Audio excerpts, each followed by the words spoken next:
కనిష్క ఇంట్లోకొచ్చాక అవి మరీ ఎక్కువైపోయాయి. అసలేం జరిగింది వదినా? ఆ కనిష్క ఖుషీని కొట్టబోయింది. ఖుషీని కొట్టబోయిందా? అవును సిద్ధు, అసలేం జరిగిందంటే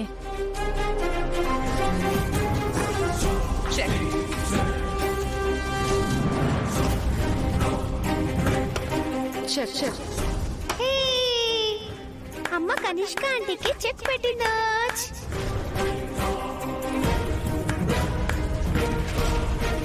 నువ్వేంటే వేల్డంత లేవు, అంత ఎగురుతున్నావు. నిన్ను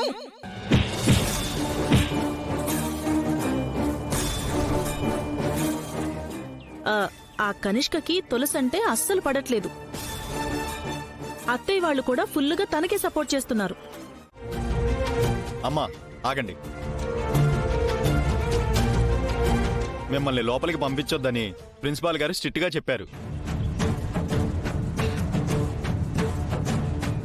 పాప క్లాస్కి టైం అవుతుంది. కరెక్టేనమ్మా, కానీ మీరు ఫీజు కట్టలేదంట.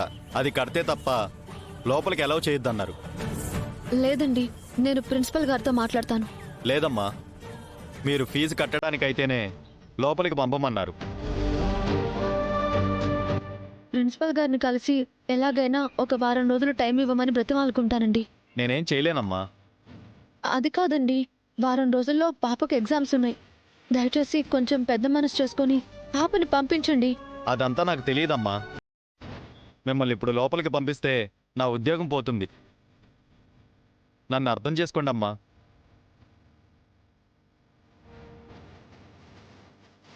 అదమ్మా, వెళ్ళిపోదాం.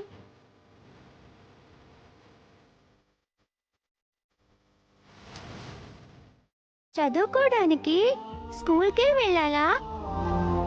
ఇంట్లో నువ్వు చెప్తావు కదమ్మా. ఇంట్లో నా ఫ్రెండ్ కూడా ఉన్నాడు. స్టడీ ఫ్రమ్ హోమ్ అన్నమాట. అది కూడా చేద్దాం, కానీ ముందు ఎలాగైనా సరే ఫీజు కట్టేసి నిన్ను స్కూల్కి పంపిస్తాను, సరేనా?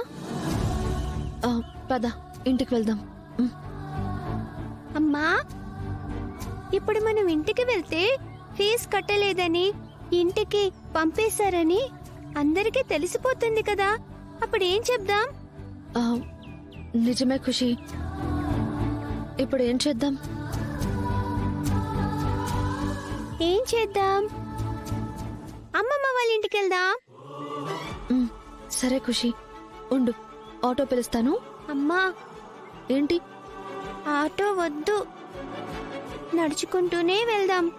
అంత దూరమా? నీ కాళ్ళు నొప్పులు పెడతాయి. నేను నడుస్తానమ్మా. నీతో నడుస్తూ అన్నీ చూడ్డం నాకు చాలా ఇష్టం. డబ్బులు ఖర్చయిపోతాయనా? నువ్వు ఇబ్బంది పడకూడదని. ఖుషి, నిన్ను తల్లిలా చూసుకుంటానని మీ నాన్నమ్మకి మాటిచ్చానమ్మా. నేను నీకోసం ఎంత కష్టమైనా పడతాను. అదంతా కాదు కానీ నువ్వు నాకేదైనా కథ చెప్పు, అది వింటూ నడుచుకుంటూ వచ్చేస్తాను, సరేనా? సరే అమ్మా, వెళ్దాం పద.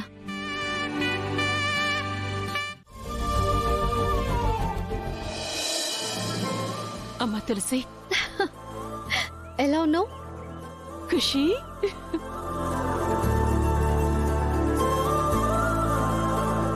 ఏం చేస్తున్నావమ్మా? ఇప్పుడే వంట పూర్తయిందమ్మా. మీరు కాళ్ళు చేతులు కడుక్కొని రండి, భోంచేస్తూ మాట్లాడుకుందాం. మేం భోంచేసాంలే అమ్మమ్మా. అవునా? ఏంటి, నీకు ఈరోజు స్కూల్ లేదా అమ్మా? హాలిడే ఇవ్వాల. హాలిడేనా? తాతయ్య, తులసి వదినా, ఎంతసేపు అయింది వచ్చి? ఇందాకే వదినా. ఏంటి ఖుషి, మమ్మల్ని మర్చిపోయావా?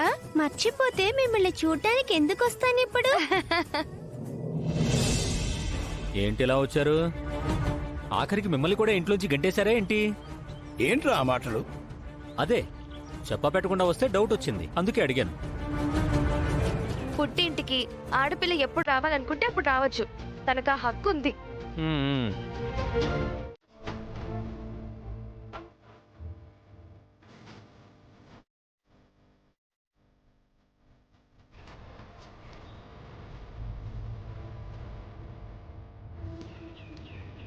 ఏమండి ఈ పసుపు తాడు నా మెళ్ళో కట్టండి.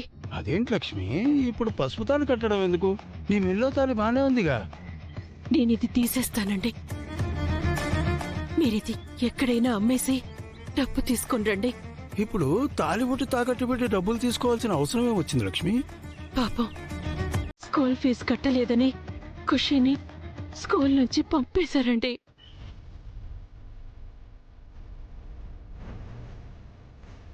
ఇందాక వాళ్ళు బయట మాట్లాడుకుంటుంటే నేను విన్నాను.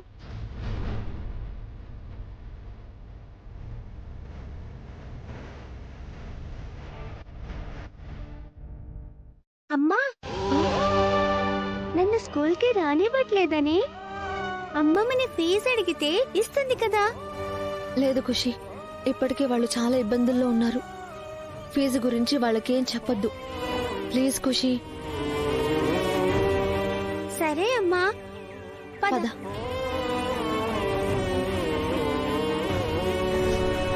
పాపం ఆ బిడ్డ భవిష్యత్తు నాశనమవుతుందండి. నువ్వు నా భార్య వైపోయావు గాని, లేదంటే ఓ పసిబిడ్డని నీ కాళ్ళకు దండం పెట్టాలన్నది లక్ష్మి.